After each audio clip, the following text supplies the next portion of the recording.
Change. Chapter 11. Change. Inside the NQSC police station, in the sterile white of the showers, a boy stood under a stream of perfectly warm water. It rained down on his skin, but he felt no warmth, no solace and no comfort in its touch. The heat was like a distant signal unable to penetrate the cold numbness that had taken root in his core. The memories of his first nightmare were a festering wound in his mind, crawling behind his eyes and seizing his thoughts when his guard was down. They relentlessly replayed the sensation of alien metal piercing his very being, the clinical gaze of his captors, and the world-ending terror of Vilgax, and lastly, the soul-wrenching pain of bonding with the Omnitrix, a divine relic as a mere aspirant. He had once thought with the foolish certainty of a child, that he could stomach any pain the spell throws at him. He had believed that nothing could ever hurt more than watching the light leave his mother's eyes while being soaked with her blood. He had thought many things before the first nightmare. Some of those convictions remained, hardened like steel. Others had been shattered and fundamentally changed. But from the rubble of his old self, one conclusion emerged, clear and unyielding. He needed to change. His current mindset was a liability, and above all else it was deeply flawed. It wasn't that his will was weak or his goal, the purging fire of his hatred, was incorrect. No, instead the problem was that he was simply soft due to his upbringing. After all, he was no legacy, who are forged in a clan's crucible of discipline and combat from the moment he could walk. The only training he ever received was of his public school, which was a pale shadow and a sanitized version of the real thing. Yet, he was also not a rat from the outskirts, hardened by a life of brutal scarcity, whose will to survive was a weapon in itself capable of cutting the world if needs arise. He was somewhere in between, inheriting both the weakness from each world with none of the strengths, and that had left him unprepared for the cruelty of the spell. And above anything else, that had to change. He needed to get accustomed to pain, to wear it like a second skin. He needed to lock his frustration and grief in a deep, dark box within himself, burying it until he was powerful enough to wield it without being consumed by it. Most of all, he needed to sharpen his hatred into a fine, precise blade capable of cutting all who stands in his way. The spell's appraisal had declared that his hatred knew no bounds, but the raw chaotic emotion was simply not enough. It was never enough. He just hadn't realized it before. Hugo turned off the water with a decisive click. Strangely enough, the sudden silence was louder than the spray had been. He wrapped a towel around his waist and moved to the sink, his movements strangely deliberate. Then, he saw his reflection in the misted mirror and froze. The boy who had entered the nightmare was gone. The changes brought on by his ascension were profound and deeply unsettling, at least for Hugo. His once brown hair was now a deep, jet black, and it had grown longer, falling in damp strands over his forehead. His eyes, previously a common shade of brown, were now a deep, piercing blue, a shade so intense it seemed to hold a light of its own, deeper and colder than even Master Jet's famed gaze. Fitting, he thought. My entire existence is now defined by alien blueprints. Why shouldn't my shell reflect that? While he wasn't classically handsome, there was a sharp, striking quality to his features now. The softness of youth had been carved away, replaced by a grim purpose that tightened the line of his jaw and hardened his expression. He was pleased. This new face matched the changed person inside. And then there was his aspect. The divine relic he had bonded with, the Omnitrix, had undergone its own metamorphosis. It was no longer the simple watch-like device it was in the nightmare. Now, it was a part of him, quite literally. The Omnitrix rested snugly against his left wrist, a marvel of sleek, angular design. Its frame was a combination of polished black and metallic alloy that seemed to drink the light, gleaming with a subtle, internal energy. The edges flowed seamlessly into his skin, as if it had been grown rather than worn, making it an organic extension of his own body. The centerpiece was a circular core, smooth and flawless, from which a cerulean hourglass symbol pulsed with a slow, rhythmic light. The blue glow was cool and constant, humming with a latent power that vibrated faintly up his arm. Interlocking segments of dark metal wrapped his wrist and forearm with mechanical elegance, their sharp lines hinting at unimaginable potential locked within the first divine relic made by mortals' hands. Subtle veins of the same blue light traced outwards from the core, threading through the armor-like material until it was impossible to tell where his flesh ended and the divine artifact began. It was almost alive, ancient, and terrifyingly beautiful. Great, he muttered to his reflection, a dry note in his voice. Now I can't even hide it. Though he would never admit it aloud, a part of him, the part that was still a boy fascinated by stories and shiny objects, thought it was incredibly cool. It was then that curiosity, a dangerous and compelling force, tugged at him. Without any effort to resist it, he raised his left arm and brought his right hand near the dial, spinning it slightly. Instantly, it responded. The dial popped up without a sound, the blue hourglass symbol brightening. Then, the symbol shifted, resolving into the silhouette of a large, towering figure with distinct, powerful tentacles, the form of a chimera sui generis, Vilgaxis species. It was rendered in stark black, devoid of color but full of a sinister aura. He turned the dial again, causing the image to shifted, the colossal form replaced by a comically small, slender figure, a Galvan. The contrast was jarring. He turned the dial once more, but it simply cycled back to the chimera. The results were quite obvious, as he only possessed 2 imprints as of this moment. The instinctual knowledge implanted by the spell was clear: pressing the dial down would activate the transformation. The pull was almost magnetic, a siren's call to feel that alien power coursing through him, to know what it felt like to be so strong. To be something else. His finger hovered over the dial, causing his heart to beat a little faster. Should I? Tempted by the idea, Hugo almost pressed the dial, but then he remembered his flaw, the spell's cruel counterbalance. Unstable ego. The risk was too great, at least not in a place like this. He did not know what changes his transformation would bring, and he did not want to risk doing something drastic in a building filled with mundane people, even if an Ascended was present at the moment. So with a sigh of disappointment, he pulled his hand away. The dial retracted silently, the Omnitrix returning to its dormant state. The moment of temptation eventually passed, sealed away by caution. Later, dressed in a clean police-issued tracksuit that fit his newly altered frame a little too well, Hugo found himself in the station's cafeteria. Master Jet was waiting for him at a solitary table, 2 trays of steaming synthetic food placed between them. "Help yourself," she said, her voice its usual low, steady cadence. Hugo didn't need to be told twice. He attacked the meal with a ravenous intensity that bordered on violence, shoveling the bland nutrients into his mouth. It was a stark contrast to the single, sweet green stick that had been his only sustenance in the nightmare. This was real and tangible, even if it was mostly synthetic. So he devoured it like a starved animal. When he was done, he exhaled, the tension in his shoulders easing a fraction. He looked up to find Jet studying him, her expression unreadable but her gaze intensely serious. "Are you finished with your food?" she asked, though it was clearly a rhetorical question. Hugo simply nodded, wiping his mouth with the back of his hand. "Then I'll begin. As per protocol, I am obligated to inform you of a few things. It is mostly a formality. First of all, concerning your nightmare." She glanced at him, and for a fleeting moment, he saw something that might have been pity in her eyes, but it was quickly gone as fast as it appeared, replaced by professional detachment. Then she continued, "You are entitled to receive free psychological counseling. No matter what traumatic experience you have encountered, there is no shame in asking for help. Your mind is as important as your body, it's only right to keep it healthy. Are you interested?" Hugo looked at her with a hesitant expression, unsure of what to say. For a moment he was tempted to say yes, to talk to someone, to maybe share even a fraction of the burden nestled deep within his mind, but eventually, something in him refused. The winter solstice was approaching. Time spent in therapy was time not spent getting stronger, instead it was a luxury that could get him killed. "No," he said, his voice firmer than he expected. "I don't think I want to." Jet gave a single, curt nod. "As you wish. You can also talk to me." Was it very hard?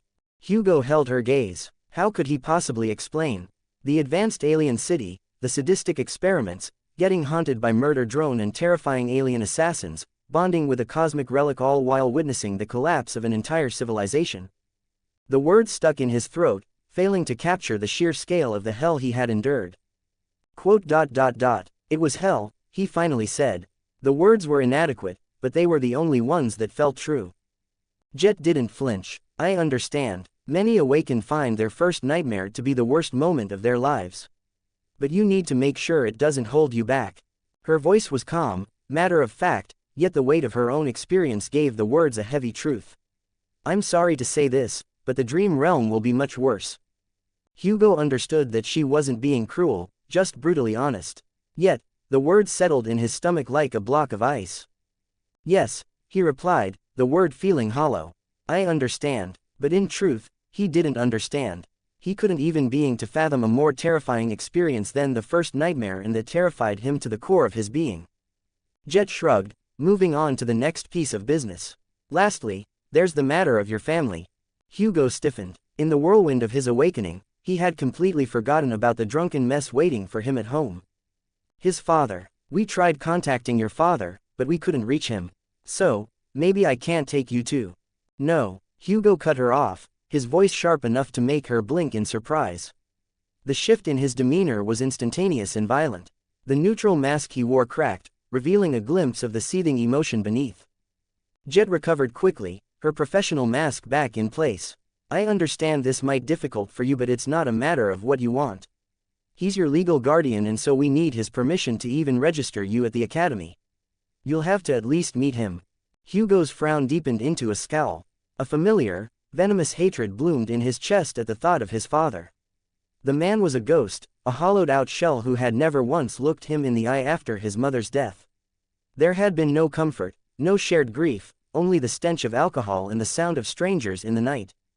And deep down, Hugo knew the man blamed him. If Hugo hadn't begged her to go to the park that day, she would still be alive and with them. And to an extent, Hugo blamed himself too. But his hatred for his father was a cleaner, sharper thing. There were few things in this world he hated with such pure, unadulterated passion, and his father was at the top of that short list. Now, bestowed with more power than any mundane human could comprehend, he didn't trust himself to be in the same room with the man. He didn't know what he would do. Eventually, he managed to unclench his jaw enough to speak. Aren't all nightmare spell carriers entitled to attend the Awakened Academy?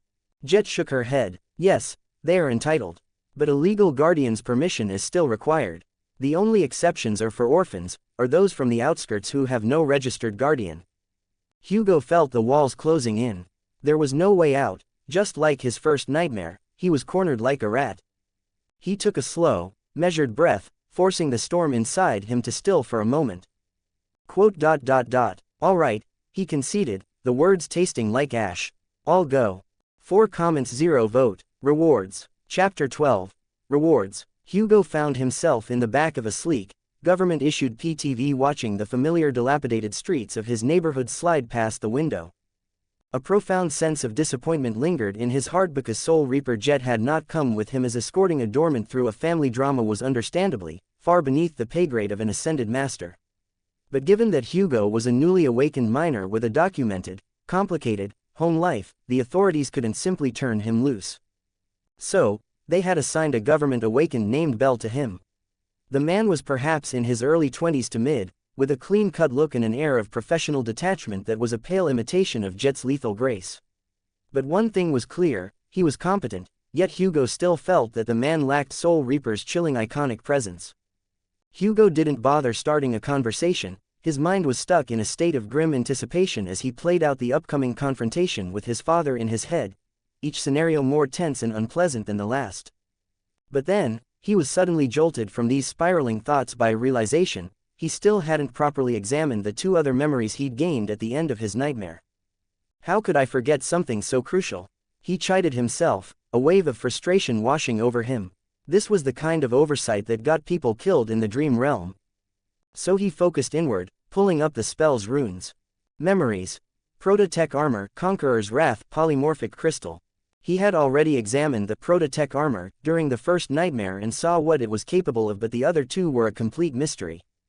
They were rewards from the 2 most powerful beings he had encountered in the nightmare. One from an awakened devil, the other from an ascended tyrant, so naturally they were bound to be incredibly powerful.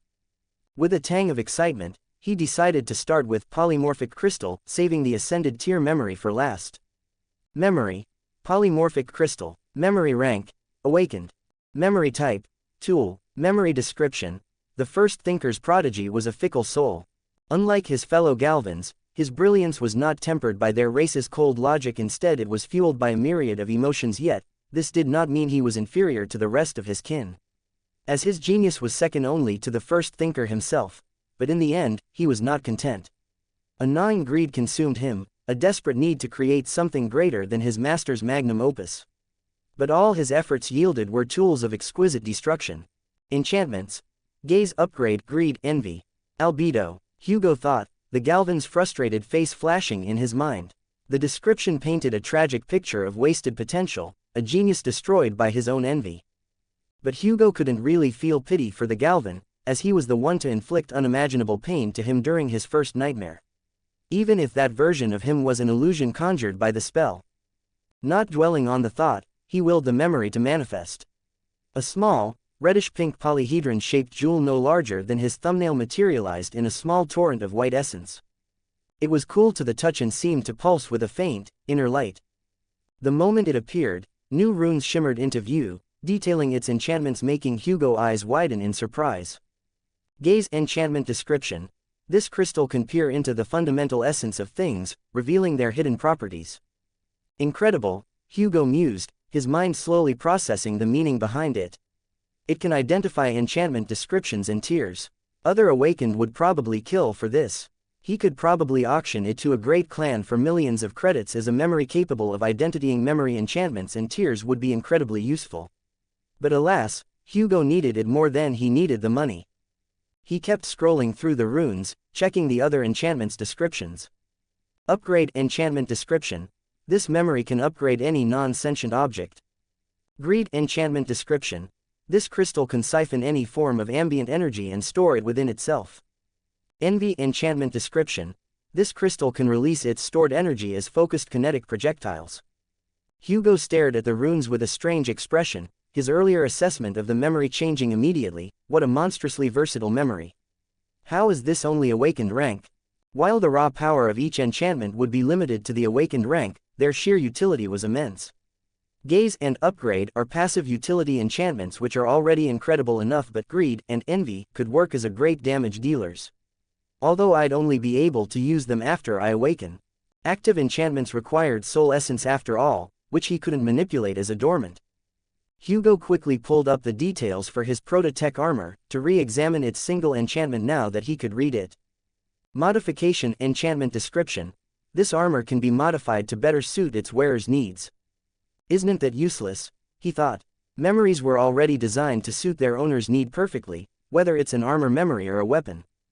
It's an active enchantment though, so maybe it has its usefulness in other ways. Finally, it was time for the main event. The memory from Vilgax himself. Memory. Conqueror's Wrath. Memory rank. Ascended. Memory tier. V. Memory type. Charm. A genuine smile, thin and sharp, touched Hugo's lips. A charm-type memory was incredibly rare, often granting powerful, persistent effects to an awakened, and this one was of the ascended rank. This was the kind of treasure that could define an awakened's entire career. Memory description. A king traveled the realms, gathering knowledge for his people. Eventually he found a home among the Galvan's brilliant minds, and though he lacked their innate intellect, he slowly earned their respect through sheer determination and eagerness to learn, even captivating the first thinker. But when the looming threat of the children of war descended upon his kingdom, the king begged the Galvans for aid. They refused, hiding behind their walls of neutrality. Years later, learning of the first thinker's magnum opus, the king resolved to seize the relic's power to save his people himself. In the end, his quest brought only ruin, consuming them all. Hugo read the description carefully, the pieces of the ancient drama that had transpired during his first nightmare slowly falling into place. Vilgax wasn't always a mindless conqueror, he was a desperate king. In a sense, he betrayed by those he considered allies. The Galvans, in their isolationist wisdom, had sown the seeds of their own destruction by denying Vilgax's help. If Albedo was a genius warped by envy, then the mysterious first thinker, Azimuth, was an absent god. What a tragic, pointless cycle, he concluded, feeling a strange, detached pity. No one was purely evil, and yet everyone was guilty. A story of good intentions paved with corpses. Because while it was easy to paint Vilgax as a desperate villain, it was also easy to paint the Galvans as villains for not helping a dying civilization, even though they could have easily done it. It was a matter of perspective. But such philosophical exercise was another luxury Hugo didn't have time for right now. It doesn't matter. They're all dust now, like everything in the dream realm. His focus quickly returned to the enchantments. Conqueror's Will enchantment description. Those weaker than you are instinctively frightened by your presence, their will to fight diminished. Mighty enchantment description. All of your physical abilities are greatly enhanced. Heart of Cinders enchantment description. While wearing this charm, you gain a moderate resistance to fire and extreme heat. Aquatic balance enchantment description, you can move and fight with perfect grace and efficacy underwater unhindered by depth or pressure. Diagon's blessed enchantment description, the king wandered for years, seeking a power to rival the Omnitrix's wielder. His path eventually led him to a pact with an ancient, sinister deity. As he did, you may consume this memory to gain the same powers. Hugo was speechless. This is not what I imagined. The sheer raw power of the charm was overwhelming. It granted a passive fear aura, a massive physical boost, a moderate elemental resistance, and lastly an entire environmental adaptability. It was a complete combat package that was a wet dream for any awakened. But the final enchantment gave him pause. A memory can be consumed to gain power. The concept was alien and deeply unsettling. The description of Diagon which Hugo assumed was the name of the deity, as ancient and sinister, sent a chill down his spine. The potential was tantalizing to say the least, a direct link to a deity's power. But the cost was a bit too high for Hugo. No, he decided after a moment of intense contemplation. It's too great a gamble. I'd be sacrificing 4 incredibly powerful enchantments for a single unknown N. And something described as sinister by the spell is not something I want inside my soul. This stays a charm. There was also fact that this single enchantment description had confirmed the existence of an Omnitrix wielder that had lived in the past of the dream realm, which was a huge boon to Hugo considering the nature of his aspect. Just as he was contemplating the implications of this knowledge, the PTV came to a sudden halt. Awakened Bell glanced at him, his expression neutral. Well, lad, this should be the address. Just go in and get your old man's signature on this paper. He handed Hugo a formal document which was obviously the academy entrance application. As Hugo took it, Bell's gaze sharpened. Listen, kid, I don't know what sort of history you have with your father, and it's not my business, but no matter how bad it is, it's not worth throwing your future away for a moment of anger. So, do us both a favor and don't do anything stupid in there, understand? The message was clear and delivered with the casual authority of someone who could effortlessly enforce it. The gap between a dormant and an awakened was a chasm Hugo couldn't cross, so he was obviously not willing to do anything that would put him in a situation where he'd have to fight a seasoned government awakened. Hugo met his gaze and gave a single, tight nod. I understand. He stepped out of the vehicle, the door hissing shut behind him. Hugo stood before the familiar slightly dilapidated house, a storm of emotions playing in his heart like a drum. Every neglected patch of lawn, every chipped tile on the roof was a testament to the life that had festered here after his mother's death, a life of silence, neglect, and the cloying stench of alcohol.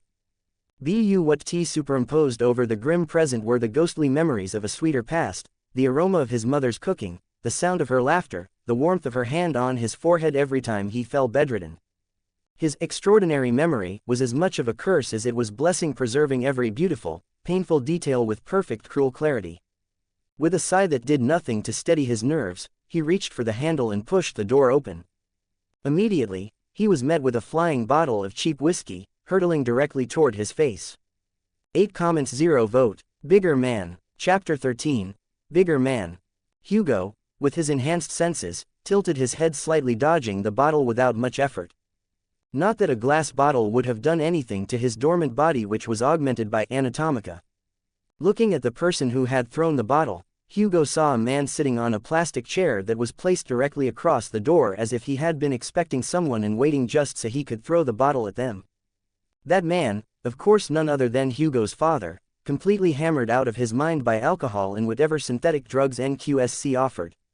Hugo looked at his father, who was wearing only shorts and a white shirt, his eyes slouched and his face wrinkled. Then his father spoke. You leave for a week without a notice and then have the balls to come back, he said. His voice, although undoubtedly affected by alcohol, was still strangely serious. That seriousness had once terrified Hugo, even though his father had never laid a finger on him. But that did not matter anymore, now that he was stronger to the point that his father couldn't hurt him even if he wanted to. Hugo looked at him for a moment, then spoke calmly. I was infected by the nightmare spell. I spent the entire week in the nightmare and woke up this morning. Hugo's dad tilted his head slightly, then a crooked smile formed on his face.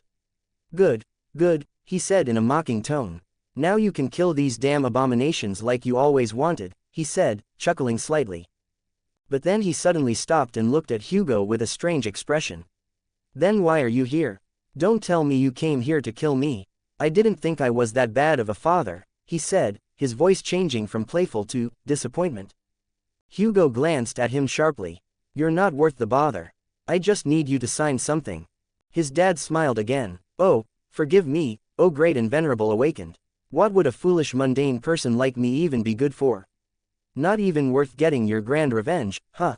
You'd probably enjoy something like that, becoming the cause of your second parent's dia. He suddenly stopped himself, barely conscious of what he was saying. Hugo's face contorted into a frown, clutching his hands slightly. He was really contemplating transforming into something and ripping his father's apart, but he quickly remembered awakened Belle's advice and decided against it. He stepped closer, his boots pressing against the soft wood of the house. Reaching his father's chair, he gave him the paper and the pen. Sign it, Hugo demanded, his voice devoid of all emotion, leaving only a cold command. His father scoffed but obliged. Taking the paper and pen, Hugo stepped back and headed for the exit, unwilling to stay here for more than he needed. His father's voice suddenly made him stop. You think you're better than me? The voice was high-pitched, tangled by alcohol. Not really, Hugo said. But I still hate you. He spoke without looking back. Goodbye, Martin, he spoke, using his father's name, not willing to refer to him as anything else. That seemed to have triggered something inside Martin, who rose from his chair in a quick motion, but due to his current drunken state, he fell over before reaching Hugo. With one final glance, Hugo left the house, walking down the path. He heard a muffled, painful scream. Hugo, come back here, right now. Martin shouted, but his words were left unanswered. Hugo, ignoring his father's shouts, walked towards the PTV where awakened Belle was waiting with measured steps. He entered the car without a word and handed the paper to Belle. Awakened Belle looked at him for a moment, then said with a smile, "Good job, kid. I have a feeling that you'll go far if you keep this mentality." Hugo nodded at the compliment, yet his mind was not really set on that. The mess of emotions was still raging deep in his heart, threatening to consume him. And once again, Hugo remained silent as awakened Belle drove him towards the Awakened Academy. After an hour or so, awakened Belle had dropped him at the academy, leaving him with a couple of advices that consisted of the following. Make friends with the other sleepers in case you end up in the same region as them during the winter solstice. Don't give up your flaw no matter what. And lastly, don't reveal too much about your aspect to the academy. Hugo wasn't going to do the first two even if Belle hadn't told him, but he was contemplating the last advice, as giving some minor information could give him some soul shards to make his life a little easier in the dream realm. Shaking his head slightly, Hugo looked at the towering structure of the Awakened Academy. There was two seemingly indestructible red gates at the entrance, as the academy was in a sense, a city within the city. It was built like a fortress, with a high wall made of hard alloy, deep moat and numerous large caliber turrets which were placed in certain positions to create a deadly air suppression dome. No nightmare creature, not even colossal titans, were supposed to be able to break through its defenses, but Hugo doubted that fact. The massive gates suddenly opened, revealing the bridge leading inside. The Omnitrix glowed slightly beneath his sleeves as with Hugo walked forward, wondering how his 3-week stay would be in this place. Immediately after entering, Hugo was guided by one of the academy worker to an interview. Usually, he would join the batch of sleepers in an area meant for them to socialize and hear a small speech by an awakened, and they would later on go through an interview. But considering the fact that Hugo had arrived 1 week later than the last batch of sleepers, he was immediately sent to the interview room, which he didn't mind. Entering the room, Hugo found himself facing a beautiful red-haired woman who was wearing the most charming smile he had ever seen. "Sleeper Hugo, please take a seat," she said, gesturing towards a seat. Hugo obliged. The lady kept her bright smile, which had the opposite effect on Hugo, making him slightly creeped out by the women. "I am Awakened Emma, now shall we begin the interview? I would be asking you multiple questions about yourself, but remember you have the freedom to refuse answering. Just make sure not to lie, alright?" Hugo nodded. "Perfect, then let's start with your aspect. Would you mind telling me about the type of aspect ability you received, as in combat, sorcery, utility?" Hugo spoke with a natural expression. "It's a versatile aspect, although how useful, I'm not sure yet, I haven't experimented with it too much." Quote. Emma nodded then continued, "Are you able to directly deal damage with it?" Hugo nodded. Yes, in theory. She noted something down on what was probably his file. The questions kept looping back in the same direction, such as the functions of his aspect, his attributes and what sort of nightmare he had gone through. Hugo gave vague answers about his aspect while keeping his attributes and the events of his nightmare to himself because he did not want to overshare, deciding to follow Awakened Bell advice. Lastly, this question is not really necessary but just a formality as 98% of sleepers would probably answer with no, but here we go, do you have a true name?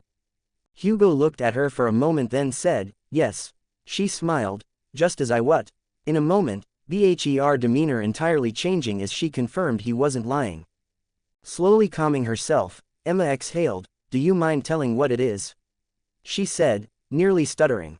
Hugo spoke in a calm voice, yet the words held a strange sense of authority, paragon of purity. The cafeteria of the academy was filled with all sorts sleepers going about their daily routine. In the center, a screen displaying the ranking of the sleepers of this year batch stood. Unchanged for a week, until now. How is this possible? A sleeper shouted. No way. 2 in the same batch. Impossible. Is he a legacy? It's like a true name bargaining sale. What's next? The outskirt pervert also has a true name. On the screen, occupying the top 1 spot was none other than Changing Star of the Immortal Flame clan, the last hire of her clan. But he second place had changed, where caster of the Han Li clan had once been now stood another name. Name, Hugo. True name, Paragon of Purity. The screen displayed a young man with black hair and piercing blue eyes that seemed to shift the more you look at them. That same boy was standing in a secluded spot in the cafeteria, enjoying a slice of pizza while being watched by everyone. Well, this is uncomfortable, Hugo thought, barely able to enjoy his food as he felt both the legacy sleepers and the non-affiliated clan sleepers piercing him with curious gazes. Some more dangerous than the other. Hugo quickly finished his food, quickly escaping the cafeteria before anyone could notice him. He was now in his dorm room, examining the simple yet beautiful room. Without wasting any time, Hugo raised his left hand turning the dial slowly. Instantly it shot upward, the hourglass symbol opening into the shape of a menacing tentacle figure. Well, I've been holding out on this for a while, he said with a hesitant voice as he slammed the dial in. Immediately, Hugo felt a profound shift in his being. His bones, blood, flesh, mind, soul, spirit and shadow, all which have been altered by Omni energy, they all changed. Not in the same change he had undergone during the first nightmare, but a more profound complete change retaining no trace of their former self. His flesh turned green and extended, opening up and morphing into green tentacles. His torso grew bigger and bigger, expanding in length and width. His head shifted followed by his skull, 2 crimson eyes glowed. In a brilliant flash of blue, Hugo human frame was no more.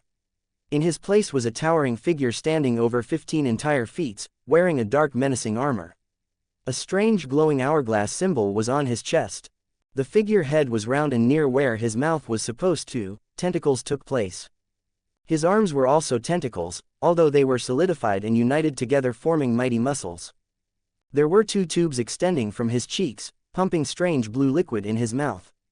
Hugo, in his new form, couldn't move, as one wrong movement could wreck the entire room and possibly the floor, sending him flying towards the ground. Holy shit, he muttered, his voice raspy and deep. Hugo looked down at his body. To his surprise, he was not naked, instead pitch black armor made from the same material as the Omnitrix covered his body, providing solid protection. He found himself in a strange situation, of being unable to move. Quickly, he gently sat on the ground, locking his legs together and looking at the mirror. Strangely enough, Hugo was not terrified by his new appearance. Quite the opposite, in fact, he was proud of it, as if it was only natural he'd look as fearsome as this. How did I exist in such a fable form before? He growled, his voice low and dangerous. Wait a moment, that was not how Hugo talked. In fact, the words felt a bit hollow. Then it clicked in his head. His new tentacle head. It's my flaw. The world suddenly seemed to become much clearer as Hugo had a clear understanding of how his flaw was slowly beginning to alter his personality when he was transformed. Flaw. Unstable ego. Flaw description. The like between your true self and that of your transformations is thin. Realization downed at him like a cold hot blade. Single quote. This is going to be a problem. Battling a flaw that affected his mentality would be a nightmare, both literally and figuratively. He could already imagine hundreds of scenarios that'd lead to his death if he couldn't control who he was at the moment. Calm down, I'm still me, just changed. Quote, paragon of purity, he muttered, drawing upon his true name to solidify his sense of self. But even that seemed not to work considering the nature of Hugo Flaw, which changed his personality whenever he was transformed. Hugo sighed, deciding to take a look at his runes. Name, Hugo. True name, paragon of purity. Rank, dreamer. Omni core, dormant. Soul fragments, 5 1,000ths. Memories, prototech armor, polymorphic crystal, conqueror's wrath. Echoes, attributes, mutant, flame of divinity, extraordinary memory, antimanica, spurt core, shadow rend, soul bound. Aspect, Omnitrix. Aspect rank, divine. Aspect description, you have bonded with the first divine relic created by mortal hands, transforming you into a being woven from the primordial blueprint of life itself. Created by the greatest of minds in pursuit of a perfection forbidden by the absolute law of reality, you carry the potential to become any creature. Your existence is a testament to adaptation and the boundless diversity of the world. Innate ability, essence imprint, ability description, no creature is an alien to your existence. You possess the ability to imprint the fundamental essence of any being onto your soul, storing its template within the relic. First imprint, Chimera sui generis. Second imprint, Galvan. Third imprint, fourth imprint, fifth imprint, sixth imprint, seventh imprint, eighth imprint, ninth imprint, 10th imprint. Aspect abilities, morph. Aspect ability description, you can transform into creatures imprinted on your soul. Hugo focused on the first imprint, and just as he did that, the runes shifted, revealing entirely new ones. Imprint race, Chimera sui generis. Imprint rank, awakened. Imprint class, beast. Imprint description, the first race to be banished from a divine realm. When the goddess of black sky banished her most harrowing children, they did not despair. Instead they challenged their very nature, adapting to the harsh climate of the mortal realms. Imprint attributes, robust figure, Aquarius, resistance, maximum reflexes. Imprint abilities, Hugo eyes, now strangely without pupils, widened. Wait, I'm an awakened, he said, not believing himself. Now that he thinks about it, he did feel incredibly powerful since he transformed, but Hugo thought it was normal because that was what most transformation abilities felt like. But he was wrong. It wasn't just the fact that he transformed or undergone a gigantific action, but also the fact that he just transformed into an awakened. He could feel it, his soul growing brighter and seeping into his body. That strange power created from this phenomena was soul essence. So this is the truth power of a divine aspect, he thought, a bit horrified and equally excited to see what he would achieve at higher ranks. Focus Hugo, he thought, quickly realizing that this was becoming a habit. Hugo focused on the attributes runes. Robust figure, attribute description, your strength, speed, endurance and durability are all enhanced by your biology. Aquarius attribute description, you can breathe underwater. Resistance attribute description, you are completely resistant to heat. Maximum reflexes attribute description, your senses and reflexes are heightened to the extreme. Hugo read the runes carefully, coming to the conclusion they were similar to Conqueror's Wrath enchantments, which made sense considering the memory came from Vilgax, and Hugo was now in the same race as the space squid. I would be incredibly powerful if I fight with that charm on. That would make a very powerful synergy indeed. But no abilities, huh? Hugo got a little disappointed at that, due to the fact that he had been receiving such generous treatment. Wait, I'm technically an awakened beast, right? And beasts don't possess his abilities no matter their rank. His tendrils slummed slightly as his disappointment grew further. Only nightmare creatures could form more soul cores, which meant he wouldn't be getting any new abilities. Still, the fact I can become an awakened is incredibly useful. The thought of crushing nightmare creatures with his own hands was incredibly exciting. With his current power he could probably take on a fallen beast, which would be something no sleeper could boast about. Single quote. I should try channeling my soul essence. Hugo closed his eyes in a meditative possession, tapping deep with his soul in an attempt to draw upon the force coursing through his body and soul. He found himself able to do that, but just as he was about to begin channeling it, he heard a strange beeping sound followed by the Omnitrix symbol on his chest glowing red. Then with a flash of red energy, Hugo found himself meditating on the ground back in his human form, and more importantly, he returned to being a dormant human. I should have expected something like this, he muttered bitterly. So 10 minutes, huh? Not bad at all. Holy shit, this chapter took a lot of time. Hope you guys enjoyed. Assessment. Chapter 14. Assessment. Hugo was still sitting cross-legged on the ground, contemplating the new revelations brought by his aspect. So I can turn into an awakened beast for around 10 minutes, and the transformation changes me entirely, both in body and personality. It was a double-edged sword capable of giving great strength, but the source of that strength could also lead to his doom. In truth, his flaw was not as crippling as some awakened, but it was still a flaw nonetheless. Having his personality change every time he transformed was bound to be a problem in the long run, and these kinds of problems were what caused the death of many awakened in the dream realm. But on the other hand, I can manipulate soul essence while transformed, meaning not only could I enhance my body, but I can also use memory enchantments that require essence, not to mention that I got a lot of passive effects when transformed. That perhaps was the greatest strength of his aspect so far, versatility. With only one transformation, he already covered a lot of categories that even seasoned awakened didn't possess, such a passive physical augmentation, an aquatic breathing, an elemental resistance, and lastly enhanced reflexes. Hugo sighed as he got up, enjoying the ability to move around the room freely once more. He looked at his Omnitrix, noticing that the hourglass symbol, which was part black and part blue, was glowing with a different color. The blue part was currently glowing with red. Raising his eyebrow in confusion, Hugo tried to use the Omnitrix, but nothing happened. The dial simply remained there, unwilling to rise up. Don't tell me it needs to recharge, that's ridiculous. He frowned. Being able to use his transformations for only 10 minutes was already a bit limiting, but having to wait for his aspect to recharge was a far bigger limitation than the first one, practically making it a flaw on its own.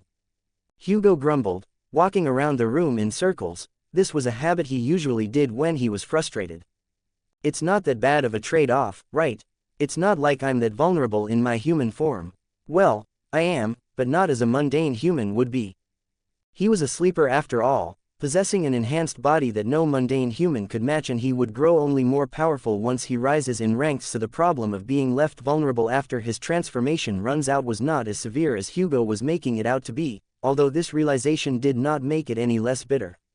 Hugo exhaled. Alright, let's think this through. What can I actually do? Firstly, he possessed the ability to imprint any life form on himself, then transform into them, gaining their attributes. What made his aspect powerful was the fact that his transformations were of the awakened rank, or at least that's what Hugo assumed. There was also the possibility that he could imprint humans, which he had not tried yet. Then there were his attributes. Mutant did not do anything outright, as it made him different from other humans, which was quite fitting considering Hugo's aspect was all about becoming non-human. His other attributes, however, were far more useful. Anatomica changed his biology to an extent, saturating it with mysterious power, which Hugo found out was omni-energy, a strange form of energy created by the Omnitrix. That aside, the attribute granted him a form of regeneration that was quite potent, allowing him to ignore minor wounds in an instant.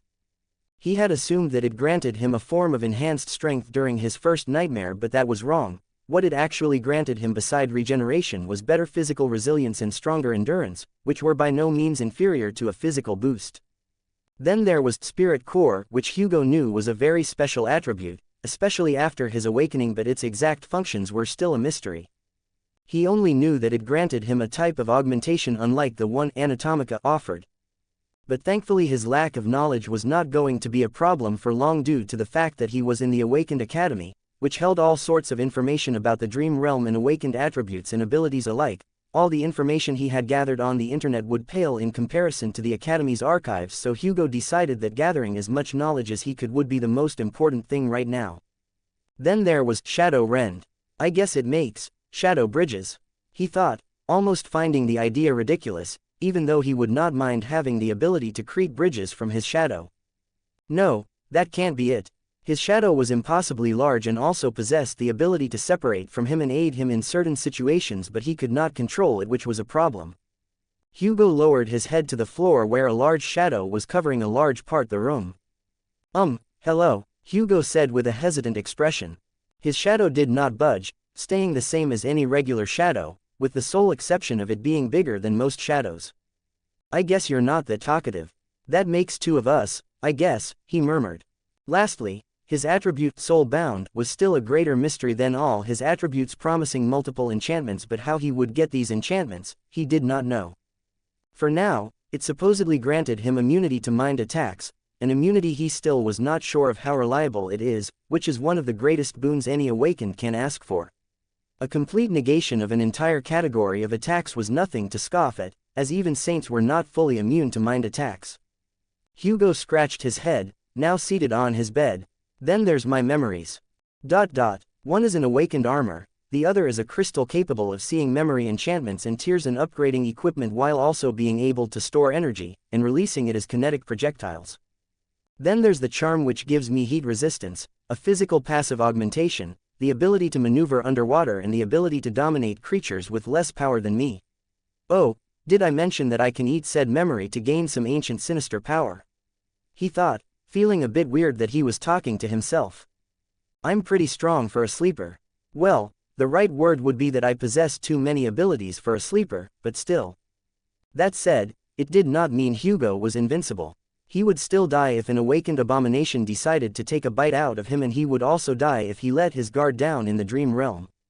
It was the truth, even saints could not allow themselves to groan or agaunt, or else they would die. This fact made Hugo feel a strange type of feeling as he looked at the ceiling of his dorm room, his face blank and empty. His mind had stopped thinking about his abilities and attributes. A strange thought came across him, making him shudder slightly. Would you have been proud of me if you were alive? Mom, he muttered, his eyes uncontrollably filling up with tears. It was ironic, really, having all of this power at his current rank. One would assume Hugo possessed a will of steel and an unbreakable resolve that would not allow him to shed tears in any type of situation. But he simply wasn't that type of person. It was a strange paradox. His greatest dream was to wage war on nightmare creatures and eradicate every single one of them, yet at the same time, he did not want to be here, he did not want to go to the dream realm, and he did not want to risk his life. His greatest wish, besides killing nightmare creatures, was to be happy once again. To be with his mother again. Yet that was not possible. His mother was long gone, leaving only Hugo behind. All that was left was his maddening hatred for nightmare creatures, defining who Hugo was as a person. It was an all-encompassing emotion that threatened to consume him whole, and he, in a sense, wanted to be consumed by that desire. He wanted to stop feeling sadness, he wanted to stop feeling guilt for his mother's death, yet he couldn't.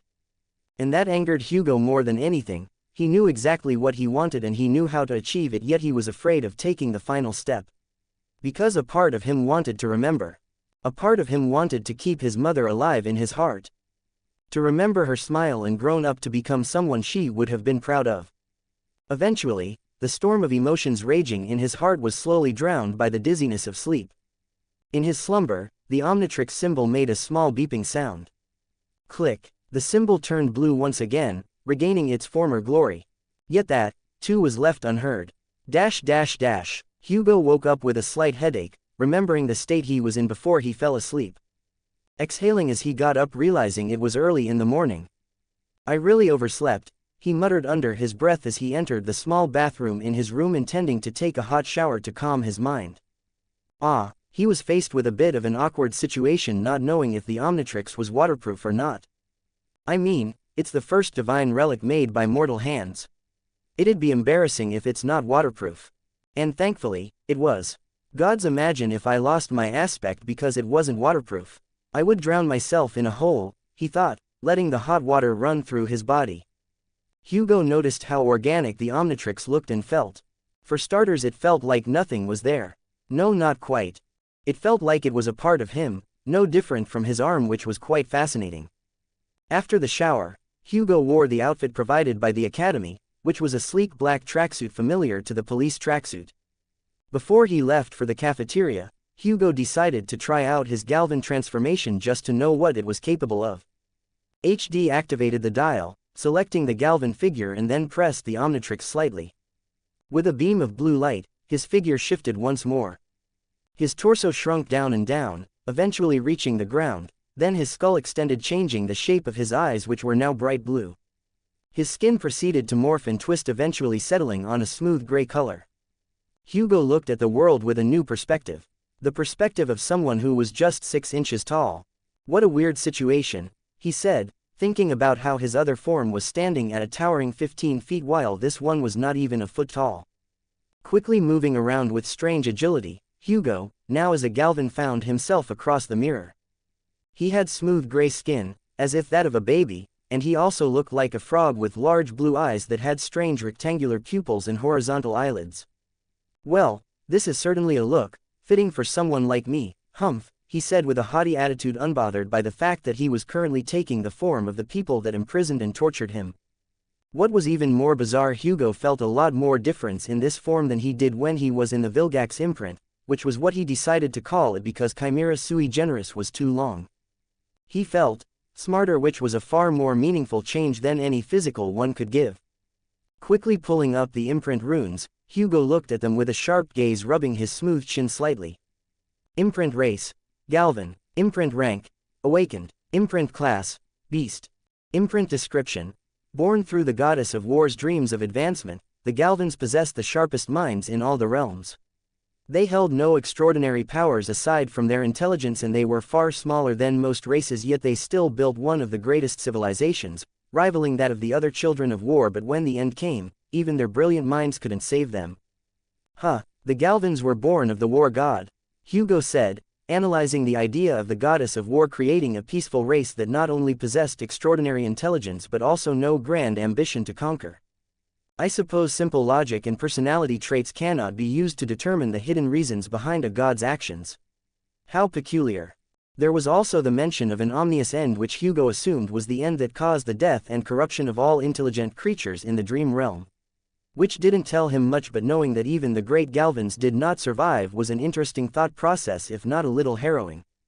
Saturating his body with soul essence, Hugo leapt upward, standing above the desk and leaning against the small notebook to continue reading the runes. Imprint attributes. Genius mind, linguistic mastery, nimble limbs. Imprint abilities. Genius mind attribute description. As a Galvan you naturally possess an unparalleled genius. Linguistic mastery attribute description. You possess an unmatched mastery in all types of languages. Nimble limbs attribute description. Your limbs are extraordinarily agile. As expected, this form is more fit for support rather than direct combat, even though it's of the awakened rank. Not that I'm saying it's a bad thing, of course, I prefer this form a lot better than my other two ones. He said, thinking of the implications of his attributes.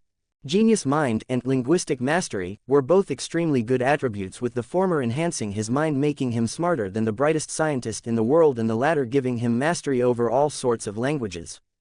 Genius mind usefulness did not need any further explanation, as being smart was one of the key reasons humans had managed to survive and conquer large portions of the dream realm. Linguistic mastery would have been useless in today's age if not for the existence of two very important things in the awakened world. Runic language and runic sorcery.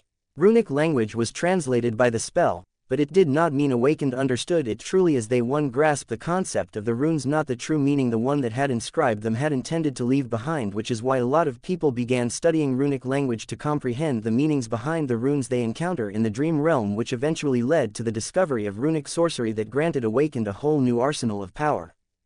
Said sorcery becoming the foundation of an entire great clan. Clan Valor, who are known for their spellsmiths and artifacts. Usually, Hugo would not have been interested in runic sorcery due to the fact it took years to become adept in it, which in the fact that he was currently dormant human and soul essence was an essential part of runic sorcery. But Hugo had the exact solutions to these problems.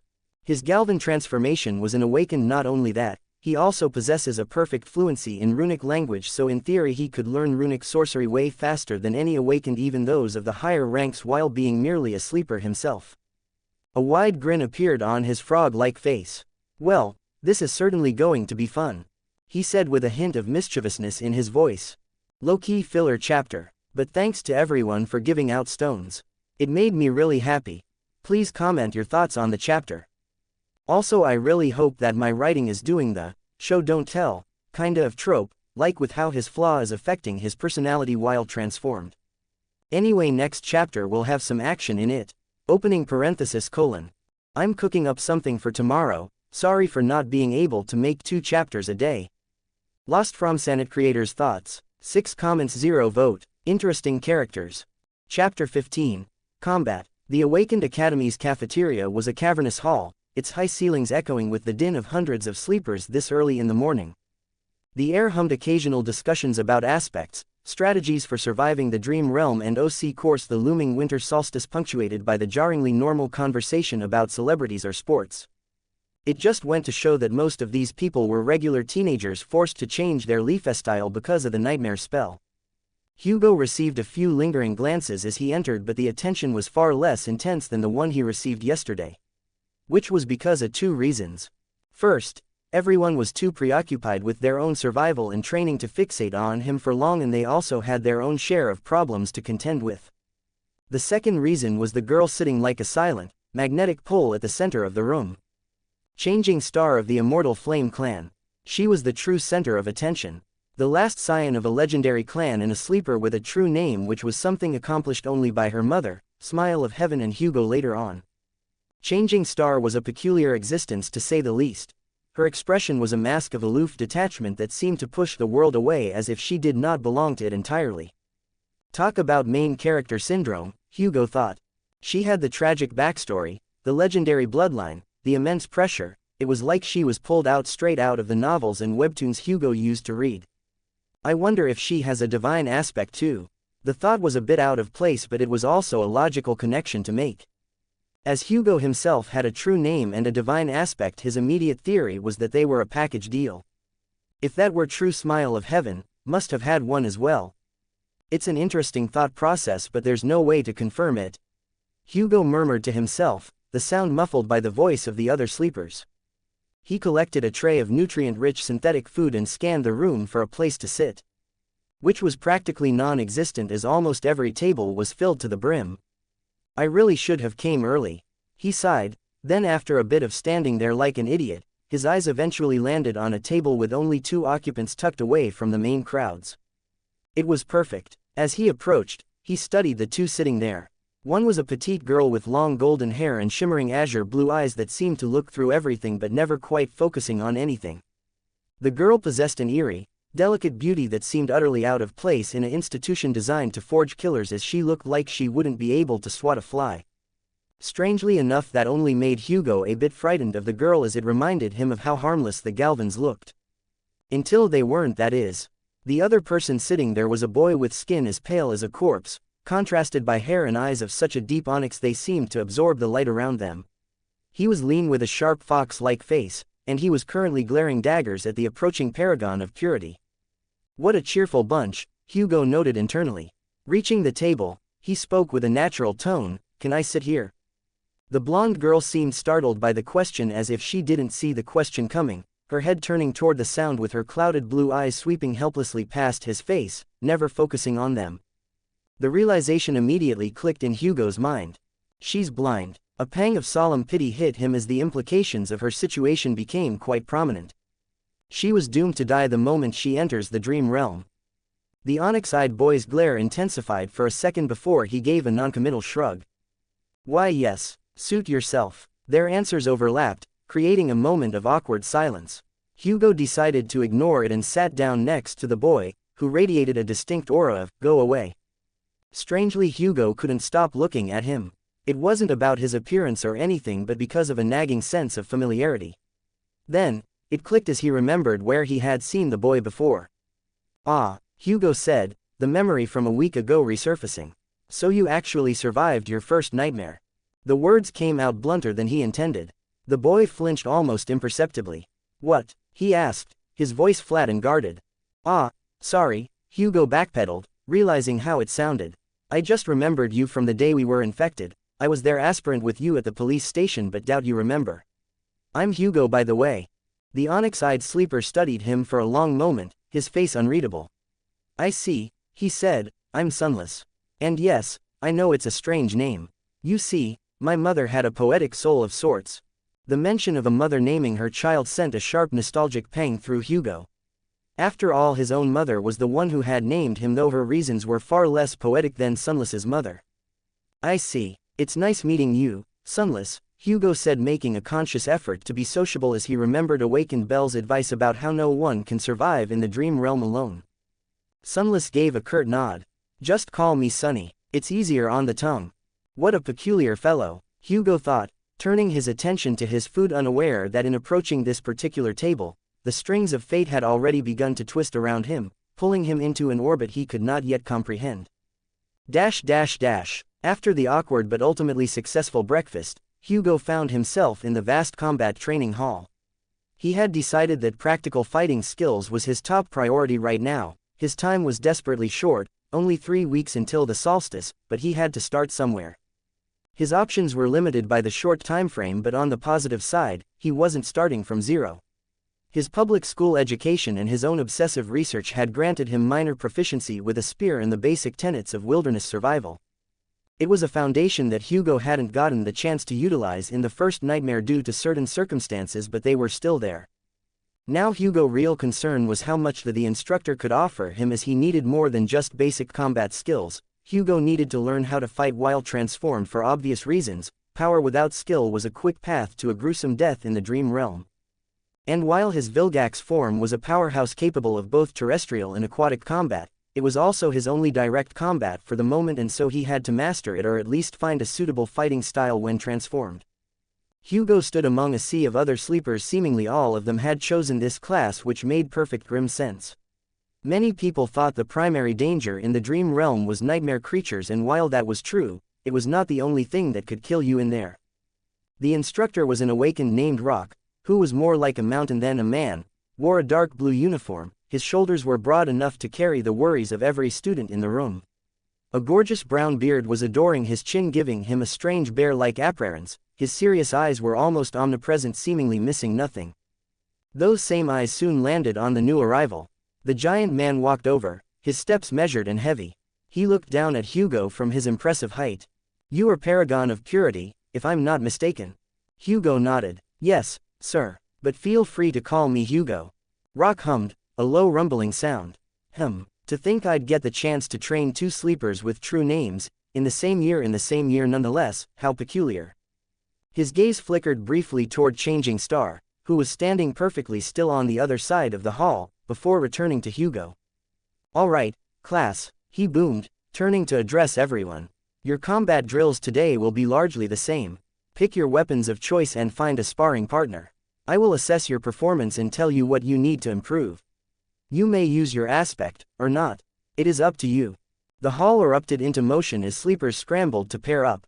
Well, this is a hassle, Hugo thought. He didn't know anyone here, and his aspect made casual sparring complicated, so he waited for the crowd around Rock to thin before approaching again. "Excuse me, teacher, I have a question." Rock turned, his bearded face patient. "What is it?" "You see, I came to this class hoping I could find ways to learn combat while using my aspect," Hugo explained, choosing his words carefully. "Or more precisely, I need to develop a proper combat style for when I'm using my aspect." Awakened Rock paused, processing the request. As a seasoned instructor, he'd seen every type of aspect imaginable, so this was not a strange statement to hear. "That is definitely possible," he said, "but I'm afraid you won't reach anything resembling mastery in the short time you have before the winter solstice." A hint of genuine pity colored his tone. "But learning the basics should be possible with enough effort. What sort of aspect do you possess, if you don't mind me asking?" Hugo hesitated, recalling Bell's warning about discretion. "It's a transformation-based aspect, sir." Rock's bushy eyebrows rose. "That is certainly a rare type. But you're in luck." Hugo looked at him with a confused expression. "Why?" A wide, competitive grin split Rock's beard. "Because I happen to be the only instructor in this academy with a transformation-type aspect."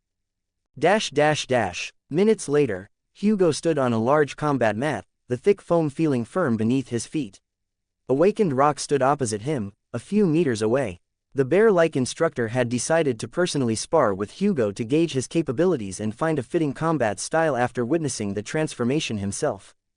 Their pairing had drawn curious eyes, as it wasn't every day the head instructor personally sparred with a student, let alone one who possessed a true name. Hugo exhaled, a slow, steadying breath. He rolled up his left sleeve, revealing the Omnitrix. The sleek, blue and black device seemed to pulse in anticipation. Awakened Rock's eyes narrowed with keen interest. Is that a manifestation of your aspect? He asked, his voice laced with professional curiosity.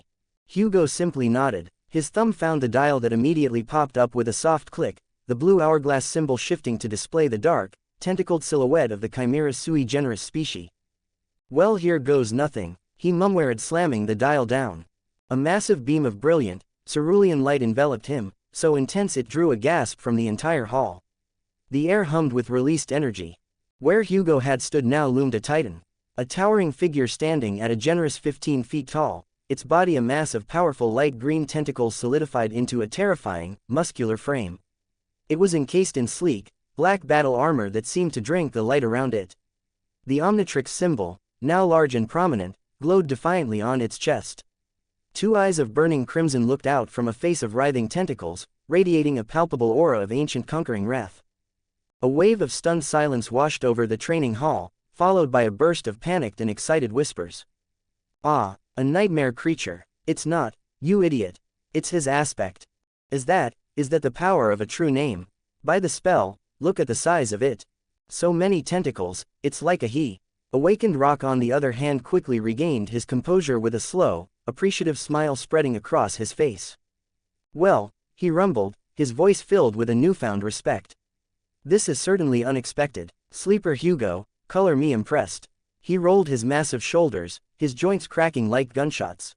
It seems I won't have to hold back either. And with that, Awakened Rock's own body began to shift and change, his form swelling with latent power, ready to meet the challenger. Ah, is this writing style any good? It's a bit harder than the one I usually write as it adds some shadow slave tone to it. Also I made up Rock aspect, it was never shown what his aspect, so I thought a bear aspect would fit lol. Lostfromsanit creators thoughts. 12 comments 0 vote. Clash of Titans. Chapter 16. Clash of Titans. Awakened Rock's body began to change, but unlike Hugo's transformation it wasn't with a flash of light but instead with a visceral muscular expansio. A dark coarse brown fur sprouted from his skin, rippling as his torso begun to swell, his uniform stretching with a faint enchanted shimmer to accommodate the sudden mass. His face elongated with his jaw strengthening and his eyes shifted to a fierce, predatory amber. Then sharp wicked claws unsheathed from his fingertips, giving his nails an ominous look to them. When the transformation ended, he stood at an impressive 8 feet tall, a monstrous werebear that would dwarf any normal awakened, yet he was still only half the height of the tentacled titan he now faced. Hugo's crimson eyes observed the change with a strange flicker of superiority finding its way into his heart. He sheds his humanity to become this animal, and he believes it makes him my equal. The audacity is almost charming. After all, how can Awakened match the sheer potential of a divine aspect wielder? One who has access to such a powerful, magnificent form that is.